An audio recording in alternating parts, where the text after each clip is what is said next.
இன்னைக்கு நம்ம கண்டென்ட்ல பார்க்க போற கண்டென்ட் பூதராஜா.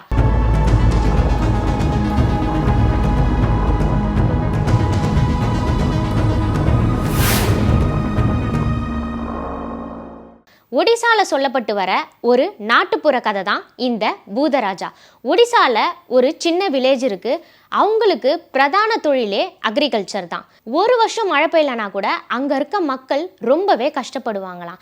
அந்த இடத்த ஒரு ராஜா ஆண்டுட்டு வராரு. அவரு ரொம்பவே நல்லவராம். மக்களுக்கு எந்த குறையுமே வைக்காம ரொம்ப நல்லா ஆட்சி புரிஞ்சதா சொல்றாங்க. அந்த ராஜா ஒரு நாள் இறந்து போயிடுறாரு. அவரோட உடம்ப ஊருக்கு வெளியே இருக்க ஒரு இடத்துல புதைக்கிறாங்க. அந்த சமாதிக்கு பக்கத்துல ஒரு ஆலமரம் வளருது. அந்த மரம் வளர வளர அந்த இடத்த சுத்தி நிறைய அமானுஷ்யமான விஷயங்கள் நடக்கிறதா அங்க இருக்க மக்கள் சொல்ல ஆரம்பிக்கிறாங்க.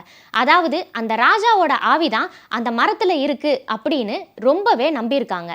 நைட் டைம்ல அந்த மரத்தை கிராஸ் பண்றவங்க ராஜாவோட உருவத்தை நாங்க பார்த்தோம், அதுதான் பூதராஜா அப்படின்னு சொல்லி அந்த ஊர் பூராவே பரப்பியிருக்காங்க. அந்த பூதராஜானால அங்க இருக்க எந்த மக்களுக்குமே எந்தவித பாதிப்புமே இல்லை. இருந்தாலும் நைட் டைம்ல அந்த மரத்து பக்கம் போறதையே அந்த ஊர் மக்கள் தவிர்த்திடுறாங்க. அந்த மரம் கொஞ்சம் கொஞ்சமா வளர்ந்து ரொம்பவே பெருசாயிடுது. அப்போ அந்த இடத்துல ஒரு விவசாயி இருக்கான். அவன் பேரு பலராமன்.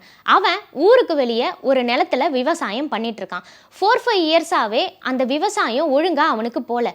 எந்த பயிர் போட்டாலும் அது அழிஞ்சு போயிடுதான். இதனால அவன் ரொம்பவே ஃபீல் பண்றான். அவங்க ஃபேமிலி சாப்பாட்டுக்கே கஷ்டப்பட்டிருக்காங்க.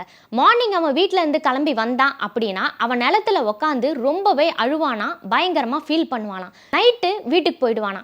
இது எல்லாத்தையுமே பூதராஜா பார்த்துட்டே இருந்திருக்காரு. பலராமனுக்கு நம்ம எப்படியாவது ஹெல்ப் பண்ணோம் அப்படின்னு பலராமன் வீட்டுக்கு போகும்போது அவனை கூப்பிடுறாரு. பலராமா இங்க வா அப்படின்னு சொல்லி. பூதராஜாவோட கதை பலராமனுக்கு ஏற்கனவே தெரிஞ்சிருக்கு. ஸோ பலராமனுக்கு பயங்கரமா பயம் வருது. நான் வரமாட்டேன் அப்படின்னு சொல்றான். நான் உன்னை எதுவுமே பண்ண மாட்டேன், உனக்கு ஹெல்ப் பண்றதுக்காக தான் நான் வந்திருக்கேன். ஏன் நீ ரொம்ப சோகமாவே என்னை கடந்து போற? டெய்லியுமே நான் நோட் பண்ணிட்டு தான் இருக்கேன் அப்படின்னு அவரு கேட்குறாரு. அதுக்கு பலராமன் அவனுடைய பிரச்சனை எல்லாத்தையுமே பூதராஜா கிட்ட ஷேர் பண்றான். இப்போ உனக்கு என்ன, உன் நிலத்துல விளைச்சல் நல்லா வரணும் அவ்வளோதானே. நாளைக்கு கரெக்டாக நைட்டு 12 மணிக்கு உன் நிலத்துல இருந்து ஒரு கைப்பிடி மண்ணை எடுத்துட்டு இங்கே வா அப்படின்னு சொல்கிறாரு. அதே மாதிரி பலராமன் அடுத்த நாள் கரெக்டாக 12 மணிக்கு அவர் நிலத்துல இருந்து ஒரு கைப்பிடி மண்ணை எடுத்துட்டு வந்து பூதராஜாக்கு எதிர்க்க நிற்கிறாரு. பூதராஜா அந்த மண்ணை பார்த்து ஏதோ மந்திரங்கள்லாம் சொல்கிறாரு. உடனே அந்த மண் தங்க கலரில் பயங்கரமாக ஜொலிக்க ஆரம்பிச்சுதான். இந்த மண்ணை உன் நிலத்துல தூவி விட்டு நாளைக்கே புது பயிரை போடு அப்படின்னு இவர் சொல்றாரு.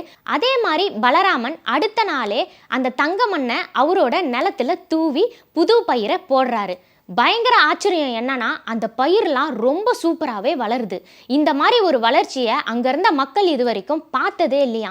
பலராமன் எந்த பயிர் போட்டாலும் அது பயங்கர சூப்பராக வளர ஆரம்பிச்சிருக்கு. இதனால் அங்கே இருக்க மக்களுக்கு பயங்கர டவுட்டு, இவன் மட்டும் எப்படி இவ்வளோ செழிப்பாக இருக்கான், இவன் பயங்கரமான லக்கியஸ்ட் பர்சன் போல அப்படின்னு சொல்லிட்டு பேச ஆரம்பிக்கிறாங்க. ஒரு சில பேருக்கு ரொம்பவே பொறாமையும் ஏற்படுது. ஊர் மக்கள் பலராமன் கிட்ட போயிட்டு உன்னோட நிலம் மட்டும் எப்படி இவ்வளோ செழிப்பாக இருக்குது, இதுக்கு என்ன ரீசன் அப்படின்னு சொல்லி கேட்குறாங்க. அதுக்கு பலராமன் பூதராஜாவை மீட் பண்ண கதையை அப்படியே சொல்றாரு. ஆனா ஊர் மக்கள் யாருமே இந்த கதையை நம்பவே இல்லையா. இவன் ஏதோ பிளாக் மேஜிக் பண்றான், நம்ம நிலத்துல இருக்க விளைச்சலெல்லாம் இவன் விளைச்சலா மாத்திக்கிறான், இவன் ஏதோ பிளாக் மேஜிக் தான் செய்யறான், சோ இவன் நல்லவனே இல்லை அப்படின்னு சொல்லி பலராமனுக்கு பயங்கரமா சாபம் விடுறாங்க. ஒரு ஸ்டேஜில் பலராமனால தாங்கவே முடியல. எல்லாரும் என் கூட வாங்க, நான் உங்களை பூதராஜா கிட்ட கூட்டிட்டு போறேன் அப்படின்னு அந்த மரத்துக்கிட்ட போய் நின்று பூதராஜாவை கூப்பிடுறான். பூதராஜாவும் வராரு. அவர்கிட்ட சொல்றான், இவங்க எல்லாருமே என்ன பயங்கரமா சபிக்கிறாங்க, நீங்க தான் எனக்கு ஹெல்ப் பண்ணீங்க அப்படின்னு சொன்னா யாருமே நம்ப மாட்டாங்க அப்படின்னு. அதுக்கு பூதராஜா அந்த மக்களை பயங்கரமாக திட்டுறாரு. ஏன் இப்படி பொறாமப்படுறீங்க, நான் தான் பலராமனுக்கு ஹெல்ப் பண்ணேன், உங்களுக்குள்ள ஒற்றுமையே கிடையாது, எல்லாருமே ரொம்ப பொறாமப்படுறீங்க, எல்லாருமே ஒற்றுமையாக ஒருத்தருக்கு ஒருத்தர் ஹெல்ப் பண்ணிட்டு இருந்தீங்க அப்படின்னா பலராமனுடைய நிலத்துல எப்படிப்பட்ட விளைச்சல் இருக்கோ அதே மாதிரி உங்கள் எல்லாருடைய நிலத்துலையுமே விளைச்சல் ரொம்ப அதிகமாகவே ஆகும் அப்படின்னு சொல்லிட்டு அந்த இடத்த விட்டே மறைஞ்சிடுறாரு. பூதராஜா சொன்ன மாதிரி அங்கே இருக்க மக்கள் எல்லாருமே பொறாமையை விட்டுட்டு ஒருத்தருக்கு ஒருத்தர் ஹெல்ப் பண்ண ஆரம்பிச்சிருக்காங்க. ஃபைனலாக பூதராஜா சொன்ன மாதிரியே பலராமன் நிலம் எவ்வளோ செழிப்பாக இருக்கோ அதே மாதிரி எல்லாரோட நிலமும் ரொம்பவே செழிப்பாக ஆயிருக்கு. இதனால பூதராஜா நம்மளுக்கு ஒரு கடவுள் அப்படின்னு நினச்சி அந்த மரத்துக்கு கீழே பூதராஜாவுடைய சிலையை வச்சு அங்கே இருக்க மக்கள் வழிபட ஆரம்பிச்சிருக்காங்க. இதுதான் ஒடிசால சொல்லப்பட்டு வர பூதராஜா அப்படின்ற ஒரு நாட்டுப்புற கதை. இதே மாதிரி இன்னொரு கண்டென்ட்டோட அடுத்த கண்டென்ட்ல நான் உங்களை சந்திக்கிறேன்.